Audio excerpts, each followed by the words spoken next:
నమస్కారం NSTV news కి స్వాగతం. నా పేరు ఉషా. ముందుగా ముఖ్యాంశాలు. స్వామియే శరణం. ఈ నెల 14వ తేదీన ఆదివారం రోజు అన్నపూర్ణ క్షేత్రంలోని అయ్యప్ప స్వామి ఆలయంలో ఆరట్టు మహోత్సవ కార్యక్రమం ఉంటుంది.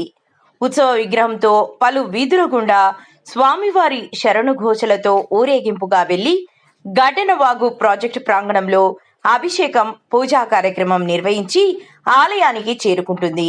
ఆలయంలో మధ్యాహ్నం భిక్ష ఉంటుంది. కావున స్వాములు భక్తులు అందరూ వచ్చి అన్నప్రసాదాన్ని స్వీకరించాలని కోరుచున్నాము.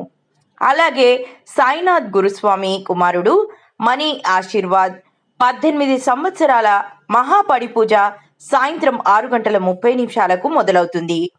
ముధోల్ నియోజకవర్గ స్వాములందరి వచ్చి అయ్యప్ప స్వామి వారి యొక్క కరుణా కటాక్షాలు పొందాలని కోరుచున్నారు. స్వామి శరణం. 14వ తేదీన ఆదివారం రోజు అహింసా పట్టణంలోని అన్నపూర్ణ క్షేత్రంలో అయ్యప్ప స్వామి వారి యొక్క ఆలయ ఆరట్టు మహోత్సవ కార్యక్రమం ఉంటుంది.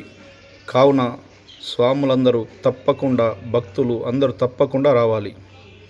మరియు మధ్యాహ్నం భిక్ష కూడా ఇక్కడనే ఉంటుంది. మళ్ళీ రాత్రి సాయినాథ్ గురుస్వామి యొక్క వారి కుమారుడు మణి ఆశీర్వాద్ 18 సంవత్సరాల పడిపూజ మహోత్సవం ఉంటుంది. అందరూ తప్పకుండా వచ్చి స్వామివారి యొక్క కరుణ కటాక్షాలు పొందాలని కోరుచున్నాను. స్వామి శరణమయ్యప్ప.